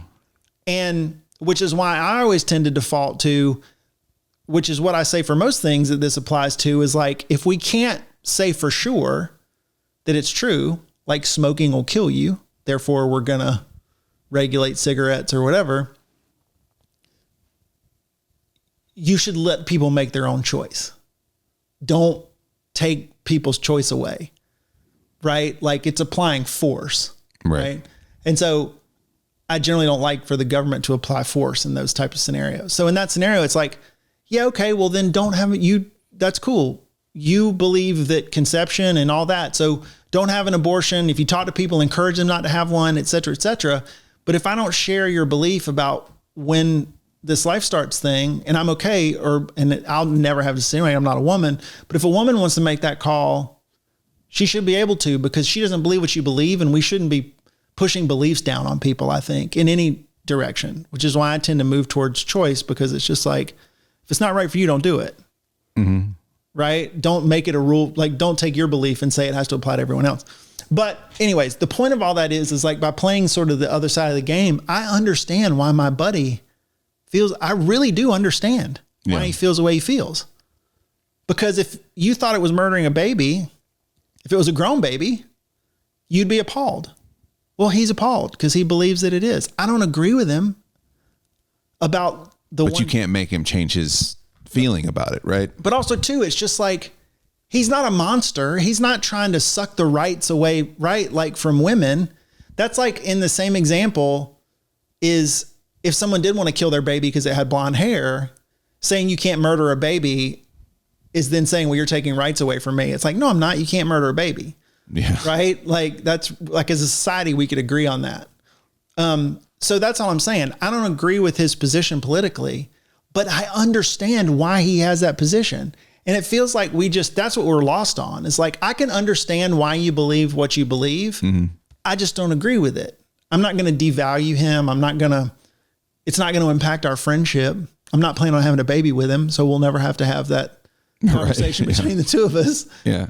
But and like I just don't think we're good at that anymore, or if we've ever been good at it. Just to think to yourself, man, I don't agree with this person, but why? Why do they have that opinion? And sometimes you go, oh, okay, well, I don't agree with you, but I understand I get it. I understand where you're coming from. Yeah. Right. And I mean, again, I get it. I understand why he has that position. Don't agree with him. Which I think that's healthier than just the venomous, just going back and forth and not getting anywhere with it. Like, at least understanding the other side. I think that it drives, I think being able to look at the other side is kind of one of the characteristics I've always carried, of being like, something, there's something worth understanding in everyone. Right. And there are certain things that set me off in the world, and there's things that set my wife off in the world. And I tend to be very empathetic and give a lot of benefit of the doubt. Right. Like, well, that didn't go well. And, maybe it's something that upset my wife. I'm like, well, maybe it was just a bad day for that person. Or maybe we don't know what their training procedures. So let's say like this, my daughter is in gymnastics. She's 3, right? In gymnastics. And she just started in a class where the parents aren't involved. We were doing a parent and me class for a while, and they were like, she's ready to go up to the next level where the parents aren't involved. And it's hard to watch because she's 3. So she doesn't pay attention all the time. And so the teacher will, the coach will be showing them something, and maybe she's just staring off into space and not paying attention to what's going on. And being who she is, sometimes the coach will come over, and it's like 3 or 4 other kids and the 2 or 3 other kids in the class with her. So the coach is just making the rounds, like put them on stations like you see in gymnastics, and, make them work on a thing. And right now, our daughter has a habit of, when someone comes over and it's just like, hey, why don't you try doing this, this routine or this thing, this particular skill. She'll just go, no, thank you. She goes, I don't want to do that.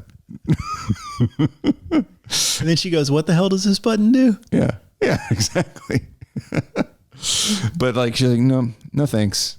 And we're like, right, hey, you cannot just your teacher, your coach is trying to show you something, how to do a thing. And you need to at least try it, just like you try a food you're not sure about. Like, you need to try it and see if you can do it.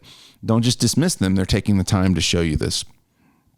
And, she's only on her 2nd or 3rd class of doing this. Like, can a 3-year-old even comprehend that conceptually? Well, that's why we put it in the lens of trying a food. It's just very similar. It's like, she understands, like, giving it a try, because she'll try the food and be like, I don't want it. You're like, just think about it like that, because and it's not the same for every 3-year-old. This is a kid who walks up while I might have a drink sitting next to me. She'll be like, does that have alcohol in it? And I'll be like, no. Does it have caffeine in it? No. Can I have a sip? Like, that's what she leads with now. Right. And she was doing this since she was 2. And so I'm not saying she completely understands it. So we have to kind of keep that in mind. She is 3. Right. So we're not giving her a hard time about it, but like, just not being disrespectful, just being like, I'd say, I don't understand, or say, like, if it makes you uncomfortable, say, I'm not comfortable doing that yet, but don't be dismissive. Right. So at one point, my wife goes down there and tries to, let the coach know, hey, we're working on that. But the coach kind of blows her off, because I think they're trained to not let the parents come in and kind of affect what's going on. Right. And at one point, I think my wife was down there trying to let our daughter know, hey, just quit being dismissive. Like, it's a parenting thing more than it is a coaching thing. And the person that manages the place goes, please don't coach your child while class is going on. And you know how Chris is. She was not happy about that. And she was like, I don't understand. I was like, I know it's enraging, but like, we don't know how the coaches might be trained not to interact with the parents while class is going on because they have to be watching all the other kids. Right. So that was one thing. And I was like, and I got to imagine, again, benefit of the doubt, that the manager probably has to tell parents not to coach their kids all the time. And, so I tend to do that. And I don't know if it's over empathy sometimes. I think if you ask my wife, depending on it, like, I think a lot of times she probably thinks I'm being over empathetic, but again, you don't know what they're told to do and not to do. You're not there for their training. So I don't know. Yeah, I mean, I do that too, but I think for me, it's because, and this is sort of a new thing for me in the last 5 or 6 years, is doing whatever I need to do to gravitate any situation back towards calm. Right? Yeah. And my wife can spin out. Like, she gets mad and she'll get rolling. I'm sure Chris is like this, right? Like, yeah, depending on the situation. I'm like that too. When the temperature starts to rise, sometimes you can lose it a little bit, right? Yeah. Like, you can lose. And so for me, like, when she gets really mad about something, I tend to do that too. And I don't know if I'm being empathetic. I think I'm maybe just trying to lower the temp a little and just going, well, I mean, I didn't read that email this way. Like, that's a real common one, right? Is like, she'll get a work email and she'll assume tone. Yeah, it's hard. Yeah. And I'll go, well, I mean, that isn't necessarily right. Like, you may be making an assumption about tone, right? Maybe they weren't being sarcastic. Maybe they were just, and I start doing that game where it's like, well, it could be this or it could be that, or like your point, maybe they're just having a bad day. Maybe, their girlfriend, kicked them out of the house last night, or, their dog, has been sick, or who knows. Right. But for me, I think it tends to be this, like, I just think for me, I've learned, because I used to be the opposite. I used to be the total, like, conflict. This will be fun. Run toward it. Yeah. And I still don't mind conflict, but like, to me, like, conflict is more effective when the temperature's lower. Yeah. Like, I'm still cool with the conflict, but if we can do it without all the emotion, we're going to get further. Farther is an indication of distance, and further is an indication of degree. We're going to get further by doing it calmly than everybody being all, and calm tends to beget calm, right? Like, that's the other thing too, is like, if someone's breathing fire and you're just like, okay, like, they tend to want to match. Like, that's just an old communication one thing. And ears closed, right? Like, there's no listening going on usually when stakes are high. But also too, people tend to want to match one another when communicating. Yeah. So like, whether it's like, this is another fun exercise. I love vocabulary. Like, I'm a talker. And so I've actively in my life tried to learn words and have them at my disposal if I need them. But occasionally, if you're talking to someone, for example, do this, like, just start leveraging your vocabulary and using words that are a little more complicated and a little more sophisticated, and watch how they'll start searching for more sophisticated ways to say things. Yeah. Because you just tend to be, so if one side gets hot and the other side gets hot, you tend to just match who you're talking with. Yeah. And so that's one of the other thing too, is if you are ultimately trying to gain some control in a situation like that, keeping your wits about you will let you do that. Yeah. And I think that the indication of a good partner, right, is someone who can do that for you as well. Cause I'm sure Holly's had to help you with that. Oh yeah. I'll get really spun out and she'll just like talk me off the ledge. Yeah. And the same thing with Chris. Like, she will have to talk. Mine tend to be smaller things. Hers tend to be bigger things, but we've swapped places plenty of times. Right. But I think that you're right. I think a lot of that ended up being me trying to just bring it down. Let's bring it down a little bit, just because it's not, I was like, she's still out there having fun. Like, no one's stopping her fun. Like, remember, like, she's 3, and she had good points about it all, but she was still upset about it hours later. Yeah. You know what I'm saying? Like, it was still bugging her hours later. And I've been like that too, where I've had stuff that bugged me hours later. So it's just kind of trying to help bring that down, and just like being like, it could be this, like, it maybe wasn't. It could just be that it was a shitty coach, right? It could just be that she was new. We found that out later. She's a brand new coach, so she's still trying to figure out her method of doing things. So then, of course, there's me like, she's brand new. You never know. So, but then you got me who something else might set me off, and she's like, bring it down. It's all good. It's fine. There's nothing wrong. Everything's still good. So the problem is when you both get equally worked up, then it's just game over. That's tough. Cause we were there with a grandparent, and, this grandparent had coached before. And so I think it elevated the situation a little bit. She's like, well, why is she doing it like that? Just little things like that. And I think that it made things feel worse than they were. And but even at a certain point, the grandparent was like, well, I don't know how they're told to handle a situation like that, so I can't really say they're doing it wrong. I just know I didn't do it that way. So I think that there was a few different things going on, right? There's a few different things that were contributing to the way my wife was feeling. But like on the flip side, so to kind of tell a story from this past week, a movie theater that I frequented was just throughout my entire life, right? From being a kid through college, saw several movies that are shut down this week suddenly, right? We've been talking about going to see Long Legs, the Nick Cage movie. And, we were kind of on the fence of what to do. We had a grandparent in town that was able to watch the kids, so we were going to do a date night thing this week. And then randomly, a theater announced at noon or 2:00 in the afternoon, hey, after the last showing after the 8:15 showing of Twisters and Long Legs, we're not opening the doors again. Mm. And I was like, well, there's our plan. We got to go, right? Go. This is the theater we took our daughter to see her first movie at, all this stuff. So there's lots of memories tied into this movie theater. My parents took me there several times as a kid.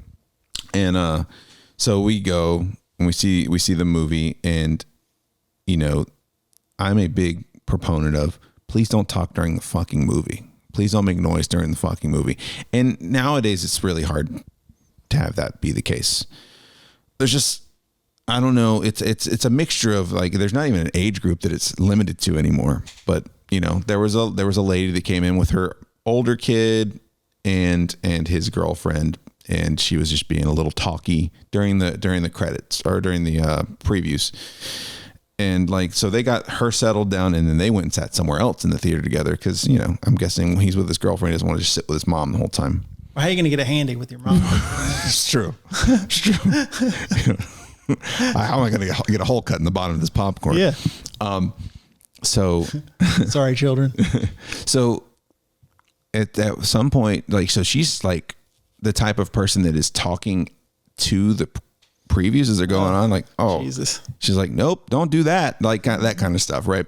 And then at some point, first 5 minutes of the movie are very quiet, and she starts talking to her son across the theater. Get out of here. I can't get this recliner thing to work. What's going on with this seat? And he had to go down there and help her.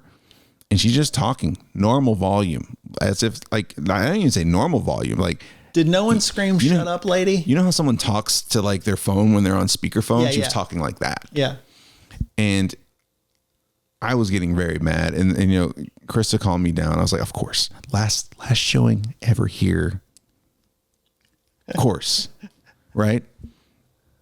Well, I don't know what their deal was, but they got up and left. Within the first 5-10 minutes movies, they decided they were going to go see a different movie, I guess. Right? I don't know what was going on. Well, if he was a teenager, the handy probably didn't take that long. So he right. Move on. Maybe so. Yeah. But, afterwards we were talking about it and I was like, I'm so glad they got out of there. She's like, I just felt bad. I was like, what do you mean? She's like, I don't know if you noticed, but clearly she was like inebriated or something was not right up there. And I was like, I didn't even notice that. I was just pissed that someone was talking during the movie. I guess I'll just go fuck myself. Right. So, I mean, this is like that. Like I'll get elevated by something like that, where it's like someone being clearly unaware of everybody that's around them that paid money to see a movie. Right. And so again, within the same week, we're talking to each other off of very different ledges, but, it's interesting. Like, and two, like even apart from that part of the story,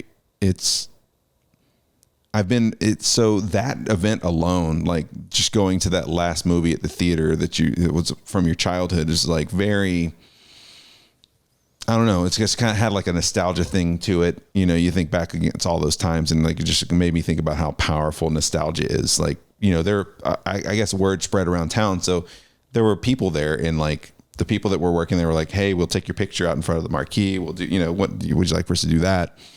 And it's a bigger company that owns it now, and they're just consolidating to a newer, bigger location in town. So there was probably like a very beneficial thing for them to close that, financially to close that. So I understand business wise, but it just kind of showed me like how powerful nostalgia is, like for, and I'm wondering if it's like, I know that doesn't know an age range, right? Like, people are going to be nostalgic about stuff, but I feel like for Gen X and for millennials, nostalgia is super powerful because it's reminding you like most of the time the nostalgia is rooted in a time before internet, pre-internet. Yeah. And we're also at the age now where you kind of realize you're on the back nine. Yeah.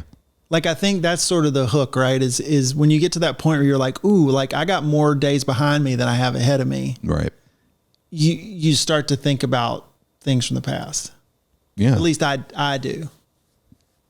I think it's a reminder of a simpler, to sound like an old person, a simpler time, right? Like it's just, you didn't have shit to worry about at that point. You spent a lot of your time you weren't the one paying the bills. Like you were just hanging out. No, 100%. Like that to me is the big one. It just lets you go back to a place where and what's funny is you probably had as much stress and it was just different stress. Yeah. Right. But we tend to remember things positively, not negatively. Right. So it's like the stress you have now, mostly what you remember from those years was the good stuff. Right. Like your brain does a great job of defending itself. Yeah. Right. Like this was me with like trauma, right? Like I don't remember anything about the early stages of being sick. Right. Like when I called 911, I remember getting off the ambulance and my first memory after that was like 6 or 7 weeks later. But I was awake. I've seen videos of me talking to people and Holly and all that. But your brain just throws that shit out because it's not healthy. It's not good for you. It's like throwing bad food out of the refrigerator. Right. Right. And it's erasing trauma. Yeah, it's just going, this is not going to serve you it's not going to be good for you in any way. So I'm just going to get rid of it. I'm just going to hit delete. But yeah, that's why, I mean, we've seen it here in Atlanta. I know there's people out, but there's like 99X. There's an old alternative rock radio station that has come back and it's like top 3. Like, I know radio's dying a little bit, like from a total listenership standpoint, but like it's all people our age that are just like, this reminds me of my 20s and going to bars and hanging out and, just job in an apartment and didn't have a mortgage or medical stuff or different set of problems, kids, right? Or whatever, right? I was just living the dream. And like that time wasn't all damn roses and, peaches and cream, but like everything I remember was fun. Mm-hmm. Like I don't remember all the crappy stuff. I'd have to really think about it to go, what was like what was really crappy in my life back then? I don't know. Yeah. You remember like the fun times of it all that were fueled by those songs or those moments. And you're not remembering, oh yeah, I did just close the store and I'm opening it tomorrow. Yeah. Right? Or I got fired and for a while I had to go sleep on a friend's couch or I didn't know where I was going to live. Like, cause all that stuff happened, I mean, I lost jobs or, things were up in the air or broke up with a really serious girlfriend or whatever, right? Like you had stuff that, was happening, but I don't, for me, it was like, as far as I was concerned, every Wednesday through Saturday, we were out drinking and listening to good music and meeting people and went home and everything was fine. In reality, it was like I broke up with my girlfriend. I was mad at my friend for something they did. I got up the next day and felt shitty for work, or I went out Friday night and felt crappy all day Saturday because I was hungover. Right. But like, I'm not thinking about all that. Like, I'm just thinking about, remember that time we were laying on the bar at Tin Roof and somebody was pouring tequila on us or whatever. Like, and you're just like shit like that. Sure. Sure. So yeah, I don't know. It's just this big like nostalgic thing this week of just like, wow, I probably watched 2-3 dozen movies here. You know what I'm saying? Like, yeah. And it's kind of interesting because, I think I threw something on Instagram about it and there were a lot of people that, that were just like, yeah, wow, I can't believe they're closing that. Like I used to work in the bookstore that used to be, I was like, I forgot a bookstore was even like right there. Like, what's a bookstore? Right. And then there used to be in that same shopping center. Amazon. Well, here's the throwback. In that same shopping center, there was a fucking Woolworth. Hell yeah. There was a Woolworth, you know what I'm saying? Like, nice. God. And so it's just, is there a Turtles in there anywhere? Turtles was actually just down from it. Like literally it was like in the same strip, but like another part of it. Perfect. Turtles. God, I forgot about Turtles. Turtles was a record store, kid. Yeah. Yeah. There cassette tapes back then was mostly what there was in the early 90s, there was a Harris Teeter tried to make a showing and didn't make it, Now it's a TJ Maxx. So Harris Teeter. Yeah. They tried their best, but I think Harris Teeter's just owned by another bigger, I think Kroger or something like that. Yeah. Kroger. Which is ultimately Fred Meyer. That's who owns Kroger. I don't know, man. It was a weird week to go and do something like that, like out of the blue, see that one last movie there. But it all goes back to what we've talked. I just think I'm just trying, like, I just think I try harder and harder to be more present and more aware of stuff and to not brush stuff off. You know what I mean? Like those are kinds of things. It's like, if you just will kind of like just keep your eyes open to the universe, right? Like there's things that like I just think it gives you a chance to make good memories too, like for the future, right? Like you'll remember going to that last show. Mm-hmm. And this is like, I think the challenge where, we all know these people that tend to be, their default state is almost a little negative. And I just think you kind of rob yourself of the ability to create positive. Because again, I don't think your brain wants to catalog and log all that negative stuff, and just little stuff like that, or, just being a little like, this band is coming through and they'll be dead soon, so maybe we should go see them. Or, the theater is closing, or there's a restaurant. Remember we used to always go to that restaurant and do this, and Holly and I, maybe we should go over there, right? Who knows? That place may not be there forever. Yeah. And it's just sort of like that kind of stuff. And it's amazing how you can create. Like one year, we still do this now. Like 1 year I can't remember what happened, but we had stuff going on and it was Valentine's Day, and Holly was like, let's go to Waffle House. And I'm like, cool. Like, and it was just like I wasn't even thinking about it being Valentine's Day. Right. And that, cause we were getting ready to leave on a trip, or can't remember what was going on, but like she brought little tea candles. Like she didn't tell me, but like she pulled them out and had a little flower she put on the thing, and we lit the candles and got food at Waffle House. And that's what we do every Valentine's Day. We've done it for like 10 years.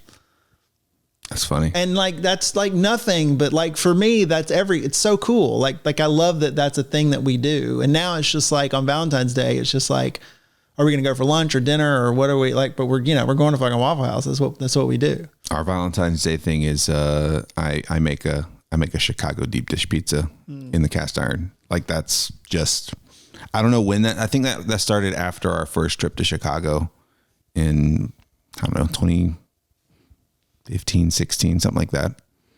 And I was like, all right. I was like, let me try this. And I did. And it just happened to be on Valentine's Day. And I was like, why don't we just do this every year?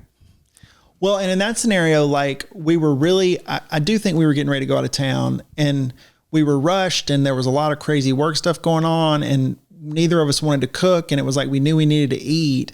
And it was kind of this high stress. And it was just like, let's just go to Waffle House. And then Holly just thought to do this thing. And all of a sudden, like we could have just said, screw it and made sandwiches. But instead, it became a thing. Now it's just a thing, right? Yeah. And it was born out of this sort of like we were, running around and frazzled and all that. But I think you just have to be open and actively open to something like that. I think you're right. And I think there's it's underestimated, I think, by a lot of people, but it takes work to not be in that negative headspace. Yeah. Sometimes it takes a lot of work because I can get into like think spirals. And I think honestly going to that theater this week kind of put me in one the day after. Cause I was kind of like, ugh, like that's like in my head, I'm like, all right, another building of memories is now shut down and it's gonna, they're remodeling that whole shopping center, which we actually talked to, they actually at some point when they remodeled, they put a bar in there so you could get like a beer to take into the theater with you. And they had food for a long time, but I don't think they shut down the kitchen a while back. But, so the lady that was giving us our drinks before we went in, we were like, so what's going on? Why are you guys shutting down? She did the whole, you want the truth or you want me to tell you what they told us to tell everybody? I was like, well, truth, of course. She was like, well, I mean, she's like, what we've been told is they're trying to make this area nicer and we didn't fit. The theater didn't fit the nice they want. I think there's like a church that's taking over like a lot of the spaces. And I think they just didn't want a movie theater there. And they're shutting down a few other places. They're not shutting down the whole thing, but something tells me they've signed a contract and a lease that is probably paying a lot of money. So it was interesting, but it put me kind of in that. It just kind of like, oh, there's another building of memories that is now shut down that, will go away and no one will remember it's there, and stuff like that. So I had to kind of like work to pull myself out of that because I think it's easy for people to do that. And what kind of got me wondering is how that relates to what we were talking about with people and being stuck in their way of thinking in social media and like, I miss the good old days, you know what I'm saying? Where it's like, is that just like a hyper politicized version of that nostalgia spiral? You know what I'm saying? It's like the whole, I miss the good old days where we could beat up gay people, right. Call black people the N-word. Right. Like that whole, like, what exactly is making America great again to you? To me, it'd be like, if you're going to ask me, it's like, well, give me like pre 9/11 back, give me that back, like that whole thing of just internet, but not the internet like it is now. Like just interestingly though, 9/11 was an event that actually made us put a lot of this stuff away for a while. For a little while. Yeah. Like for all the partisan sort of my team, your team, tribalism stuff. Yep. A lot of people call that like the true end of the 90s. Like the 90s mentality was like 9/11, right? Because every decade leaks into the others just a little bit until something happens, right? Like I think what they called, at least in music, they called the end of the 80s grunge. Nirvana and grunge. So it's interesting because I like looking at all that stuff. I read that I can't think of his name right now. I read that 90s book, Chuck Klosterman book, the 90s. And there's a lot of really cool, just like points he makes about how like looking like about like having how nostalgia can fuck with your head and make you remember things differently than they were. He's like, so anytime he told a story from the 90s, it was like, let me give you the context of what society was like at this point. So, because you tend to think about things in the lens of where you're living, where you're at now. And it's just a really weird thing. So it's kind of made me rethink the way I think back on things. Like, so was this awesome because it was awesome, or was it just awesome because I was like 21? Well, we all tend to do some revision, right? Like this is again, like I think some of it's probably, again, in your operating system for safety and protection reasons. But, and this is, to me, this is the general challenge of history, right? Because like the 1800s, the 1700s, like you have to sort of rely on consensus telling you what actually happened, because people's memory, just as a general rule, is not very reliable, right? I mean, as a factual source, because your brain will start to mess with the memory of things. It'll start to fill little gaps in. Yeah, it'll create stuff. It'll modify things slightly so they're more in tune with whatever, like, so I do think you just have to be, now is at a time where I think we had a little window where the propagation of technology and the internet would allow for people to go back and go, oh, I can figure out what really happened here because I can go look. But now there's so much stuff out there it's like, how do you know? Because it's like, there's stuff that's manufactured. There's stuff that's just blatantly untrue. Like, I just saw, and again, relative to politics, and I won't say which side it was from, but like, I just saw a meme or whatever the other day that was like all these stats, like inflation did this and the GDP is that. And none of them are right. Like, I'm like, no, wait, no. That's not true. Yeah. Like that. And that's not even like that's just a number that came from this place or the content. It's just literally manufactured. It's just made up. Like it has no basis in fact at all. Yeah. And if you're an alien 1,000 years from now and you find a hard drive and you're trying to figure out what was going on, how do you know what's manufactured and what's not? And you were trying to reassemble a history or something of all this? Like, how would you do it? That's what's been really funny about going back and actually digging into history that's not just a broad overview in a class, right? When you actually go back and read a book about a specific moment in time, you find that most of history has been pieced together by obviously artifacts that are found, but a lot of it's informed by the art of the time, like the poetry, a lot of times it's plays. There's entire civilizations that are just kind of pieced together by what plays were being written at the time. Which is fiction, which is by definition manufactured, right? Interpreted, right? It's art. It's usually having to do with an issue that's going on at the time, right? Like, let's say like somebody goes back and they put together, they found a hard drive with a bunch of episodes of The Boys on it. Thousands of years from now, they're like, well, we know this was a show written for TV, but there's they try to go in and pick out the truths of what's going on in society based off of what's being written about, right? This is the genius of one of the most underrated movies of all time, Galaxy Quest. Okay. Have you ever seen that? A long time ago.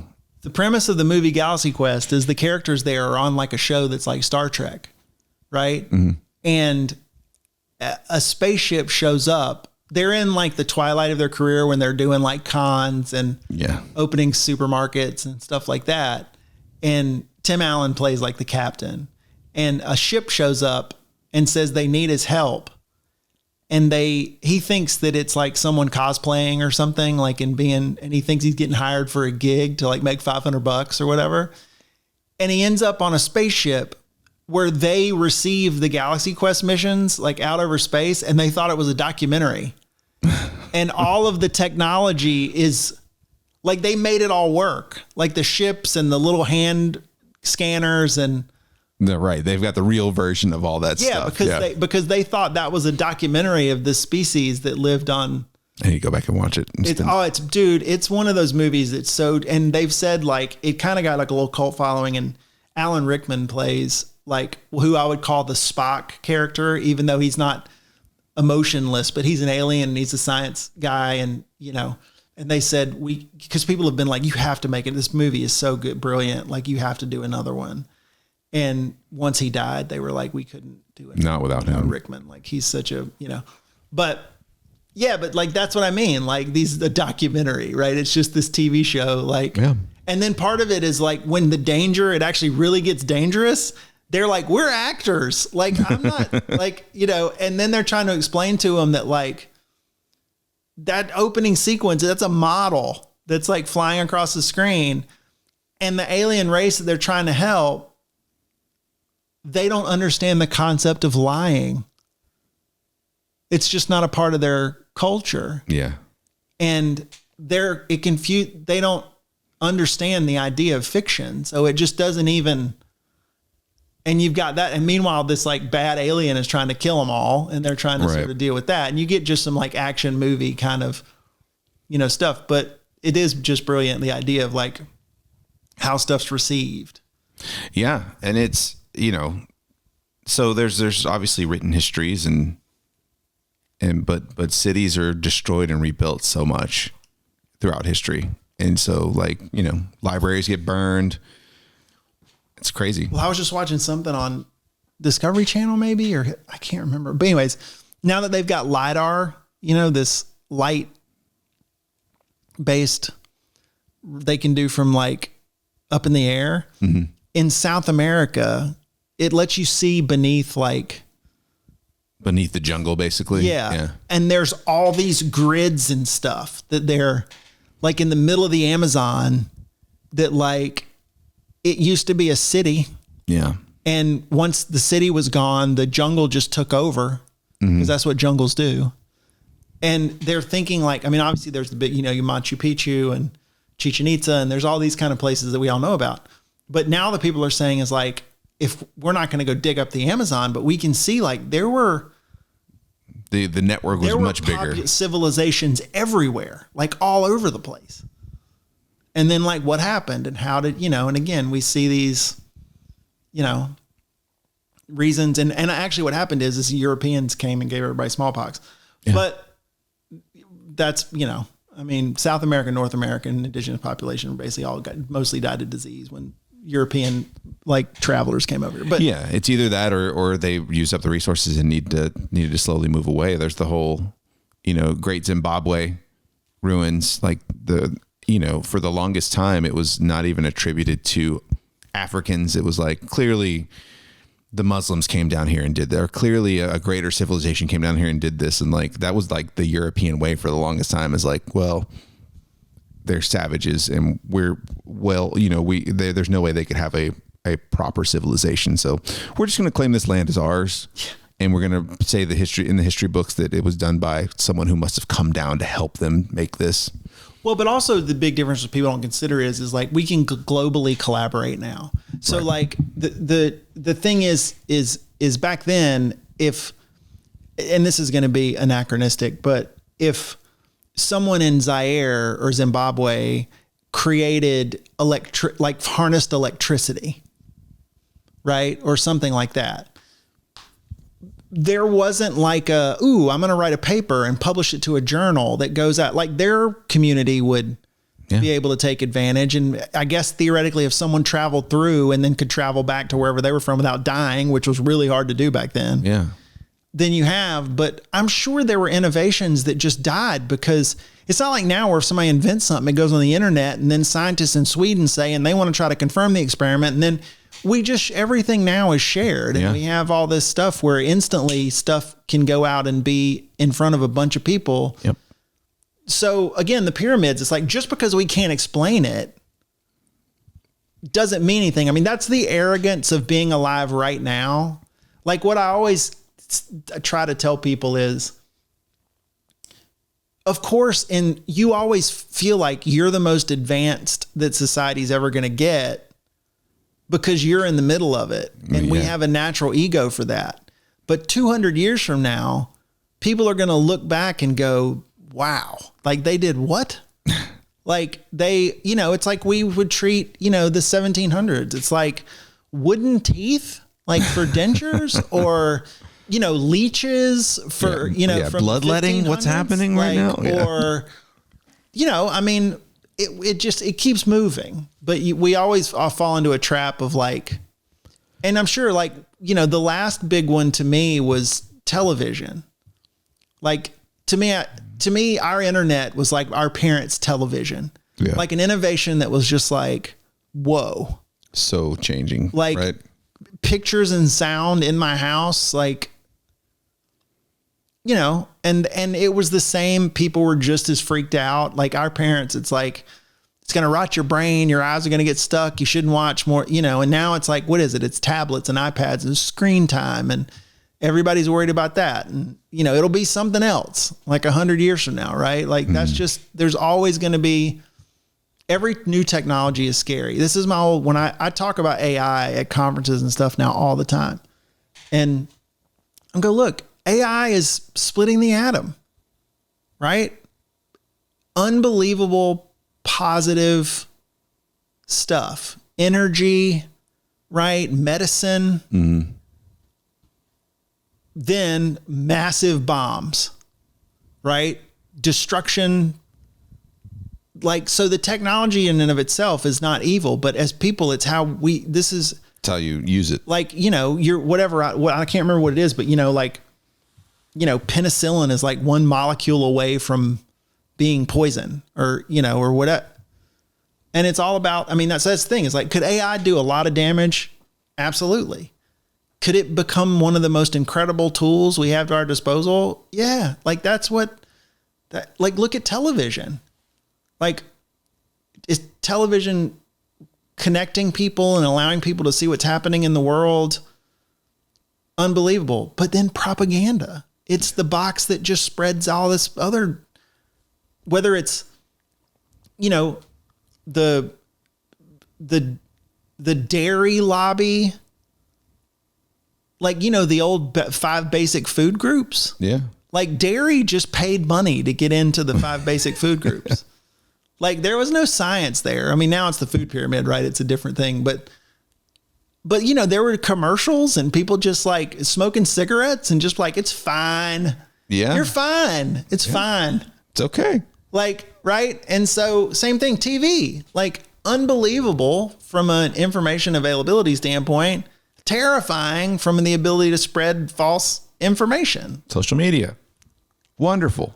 You know, yeah. Then that becomes the propaganda machine, right? Like that's the problem. An axe is an axe. Yeah. You can chop down a tree or you can chop off somebody's arm. It all depends on who's swinging the axe. Yeah. 100%.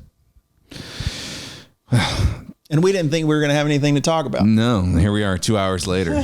Well, I appreciate you doing it, man. It's been a while. I'm glad I finally fired it up and we were able to do it together. Glad you're alive. Yeah. It's nice to be alive. Yeah. Most days. We didn't even get into it. You went through round 2 of the hospital. Yeah, you know, surgery, they cut me open, they fixed some shit. It's fine. Yeah.